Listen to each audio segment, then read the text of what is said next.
కానీ దీంతో దానికి తగ్గట్టు వేసుకోండి. మనము ఇప్పుడు నేను చెప్పా కదా ఇందాక, ఇలా వెల్లుల్లి కూడా వేసుకోవాలి, కట్ చేసుకొని సన్నగా.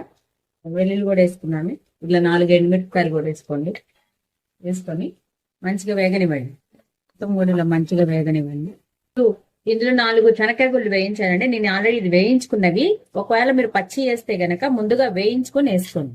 నేను వేయించుకొని ఉంచుకున్నానండి, అందుకని నేను ఇప్పుడు వేస్తున్నాను. ఒకవేళ కనుక మీరు పచ్చి యూజ్ చేస్తే ఆ పచ్చి మాత్రం ముందుగానే వేయించుకొని, ఇందాక మనము జీడిపప్పు కరేపాకు ఎట్లయితే వేయించుకున్నామో ఆ శనక్కాయ గుళ్ళు వేయించుకొని పక్కన పెట్టుకోండి.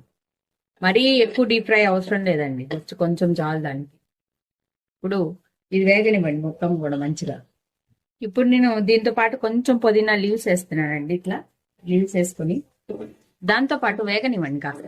ఇట్లా వేగిన తర్వాత మనం కలుపుకున్న ప్యూరీ వేసేసుకుందామండి. మిక్సీ పట్టుకున్న ప్యూరీ వేసుకున్నాం.